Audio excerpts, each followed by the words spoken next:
हम लोग जब भी कोई मोबाइल और लैपटॉप खरीदने जाते हैं तो उसमें सबसे पहले हम लोग देखते हैं कि उस मोबाइल का रैम कितना है और उस मोबाइल का इंटरनल स्टोरेज कितना है। लेकिन हम में से बहुत कम ऐसे लोग हैं कि जिनको मालूम होता है कि रैम क्या होता है और उसके इंटरनल मेमोरी क्या होते हैं।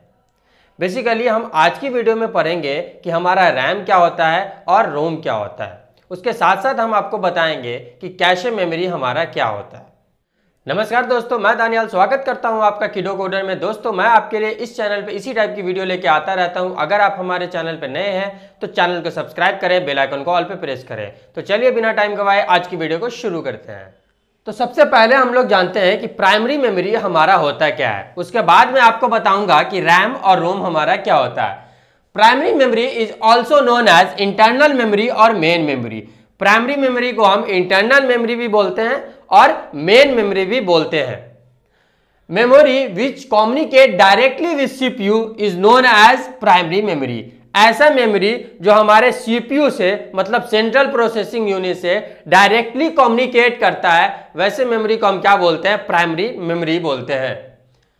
Generally made with semiconductor. जो हमारा प्राइमरी मेमोरी है वो जनरली सेमीकंडक्टर से बना होता है। मेमोरी के बारे में मैंने ऑलरेडी पढ़ाया हुआ है, वीडियो का लिंक मैं डिस्क्रिप्शन में डाल दूंगा, आप वहां से देख लीजिएगा। अब मैं बताता हूं कि प्राइमरी मेमोरी कितने टाइप के होते हैं। प्राइमरी मेमोरी बेसिकली 3 टाइप के होते हैं। एक होता है आपका वोलेटाइल मेमोरी, एक होता है आपका नॉन वोलेटाइल मेमोरी और एक होता है आपका कैशे मेमोरी। वोलेटाइल मेमोरी क्या होता है? Volatile memory is the computer memory that required continuous power supply to maintain the stored information. Volatile memory एक ऐसा मेमोरी है, उसमें जो भी डाटा स्टोर्ड है उसको मेंटेन करने के लिए एक लगातार पावर सप्लाई की जरूरत पड़ती है। पावर सप्लाई जैसे कट होगा ये डेटा को क्या कर देगा? लॉस कर देगा। तो ऐसे मेमोरी को हम क्या बोलते हैं? वोलेटाइल मेमोरी बोलते हैं। उसके अंदर आता है आपका रैम। रैम हमारा क्या है? वोलेटाइल मेमोरी है। रैंडम एक्सेस मेमोरी रैम का फुल फॉर्म होता है। RAM is a volatile memory. RAM हमारा क्या है? वोलेटाइल मेमोरी है। Need continuous power supply. RAM को कंटिन्यूअस पावर सप्लाई की जरूरत होती है। अगर पावर सप्लाई कट होता है तो वो क्या करेगा? डेटा को लॉस कर देगा। Store data temporary.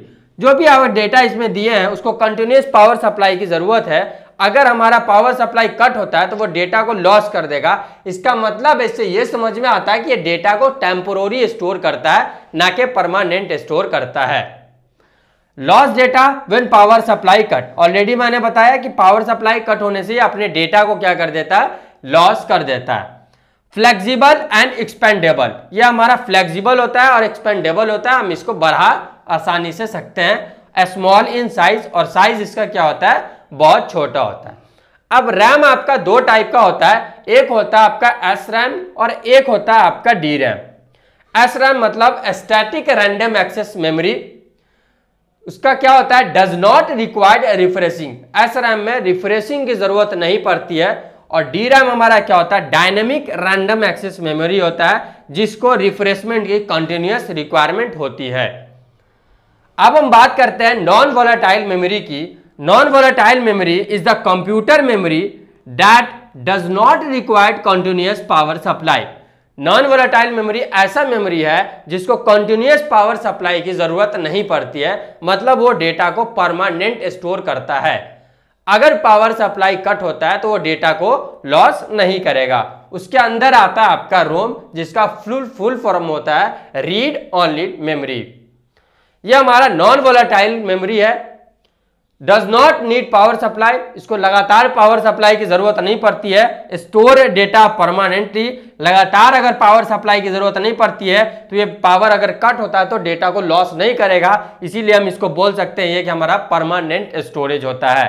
Does not loss data when power supply cut. Power supply cut होने से ये डेटा को लॉस नहीं करेगा। अब रोम हमारा 3 तरह का होता है। एक होता है आपका पी रोम, एक होता है आपका ईपी रोम और एक होता है आपका डबल ईपी रोम। प्रोग्रामेबल रोम इसको बोलते हैं। यह हमारा होता है इरेजेबल प्रोग्रामेबल रोम और यह होता है हमारा इलेक्ट्रॉनिक इरेजेबल प्रोग्रामेबल रोम। अब हम बात करते हैं कि कैशे मेमोरी हमारा क्या होता है। उससे पहले आप इसका स्क्रीनशॉट ले लीजिए। तीसरा टाइप है हमारा कैशे मेमोरी। देखते हैं कि कैशे मेमोरी क्या होता है। Cache memory is a very high speed semiconductor memory which speed up CPU. जो हमारा कैशे मेमोरी होता है वो एक very high speed semiconductor memory होता है जिसका काम क्या होता है, सीपीयू के प्रोसेसिंग स्पीड को बढ़ाना। इसी के लिए हमारे कैश मेमोरी का इस्तेमाल किया जाता है। Cache memory act as a buffer between CPU and main memory. Main memory और सीपीयू के बीच में एज अ बफर की तरह काम करता है। जैसे अगर मान लीजिए हम अभी एक साइड है और बीच में तालाब है और मुझे दूसरे साइड जाना है, अगर बीच में हम एक स्लैब डाल दें तो आसानी से अपना एक पैर डालेंगे और दूसरी तरफ पहुंच जाएंगे।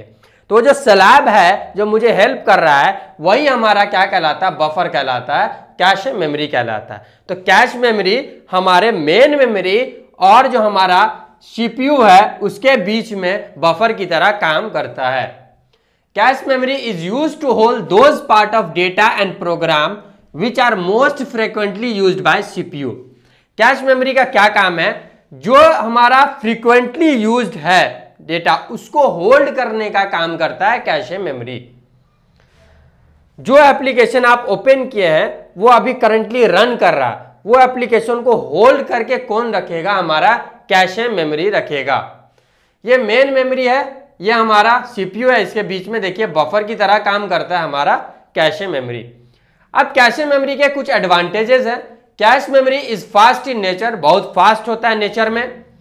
Consume less access time, access time इसका क्या होता है, बहुत कम होता है। अगर एक्सेस टाइम ज्यादा होगा तो आप कोई भी एप्लीकेशन ओपन कीजिएगा वो एक्सेस ही करती रह जाएगा, तो एक्सेस टाइम भी इसका क्या होता है, कम होता है। स्मॉल इन साइज, साइज इसका छोटा होता है। स्टोर डेटा टेम्पोररी, डेटा को टेम्पोररी स्टोर करता है। Speed of the processing power of CPU, main काम क्या है कि सीपीयू के प्रोसेसिंग पावर को क्या कर देता है, स्पीड कर देता है, उसको बढ़ा देता है। डिसएडवांटेज क्या है, लिमिटेड कैपेसिटी, कैपेसिटी इसकी लिमिटेड होती है, ये एक एडवांटेज है। और दूसरा एडवांटेज है कि वेरी एक्सपेंसिव होता है, ये सस्ता नहीं आता, इसका कॉस्ट क्या होता है, बहुत हाई होता है। तो ये हमारे थे प्राइमरी मेमोरी और उसके टाइप्स। आई होप आपको समझ आया होगा, आप चाहे तो इसका स्क्रीनशॉट ले सकते हैं। Subscribe now and press the bell icon. Never miss an update.